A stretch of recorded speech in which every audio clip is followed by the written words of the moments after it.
Okay, here I am. I'm on the south side of the big Tahunga Wash Bridge, as you can see. And there's the background scenery right there, that John Alonso, that great cinematographer who also did Close Encounters of the Third Kind, The Bad News Bears, Black Sunday in the 70s. His great lighting, that texture, that lush texture that he caught in that lighting, the way he set it up with, of course, the great, fantastic director Roman Polanski, who's also alive, thankfully, 83. This was his last film in America before he got caught with that gal, Samantha Gailey. She looked 20, but she was 13, and the dumb bastard, he got himself caught in the cookie jar. And he was actually, he had made a deal with the district attorney to do a couple of weeks or months. And then the day before he was going to go to court, he said that he found out that the judge was going to give him 50 years. He was going to renege on the deal. So that's why he left. And okay, so Roman Polanski, he directed it. John Alonso, the cinematographer. A little factoid, he's the first Hispanic American to become a cinematographer. He was also an actor in the early 60s. He was one of the Mexican villagers in The Magnificent Seven with Steve McQueen. And then he was in the episode Dust in The Twilight Zone, John Alonso. So he did a lot of impactful movies of the 70s. Up until not too long ago, he just died. And so the story about this film, it was nominated for 11 Academy Awards. It only won one, and that was Best Original Screenplay by Robert Towne, a classic screenplay which is regarded as the most perfect screenplay ever. It's required reading in film schools all over the world. Anyway, he was approached by the head producer of Paramount, Robert Evans, to write the screenplay for The Great Gatsby, which was starring Robert Redford. Terrible movie in my opinion. He said no way, even though he was being offered $175,000.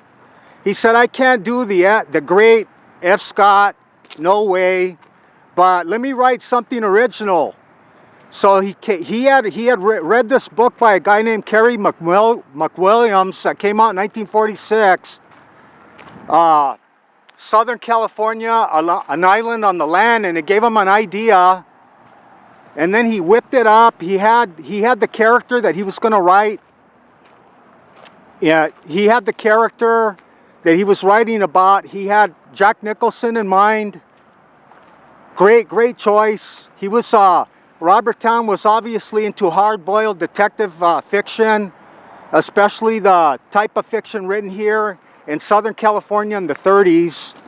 And then when he told Jack Nicholson, Robert Towne, that he was writing him an original story, Jack Nicholson was friends with the great Roman Polanski. He told him, Robert Towne's writing this great screenplay about LA in the 1930s, about the water wars and how they brought the water to the San Fernando Valley.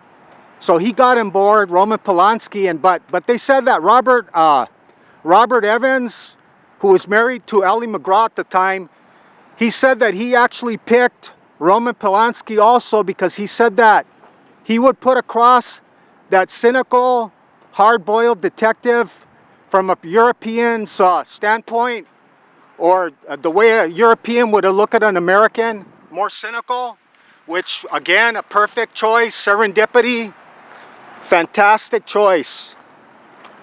So they named the character Jake Gittes after a friend of Jack Nicholson. His name was Harry Gittes, who also happened to be the director of Going South in 1978's Jack Nicholson's film.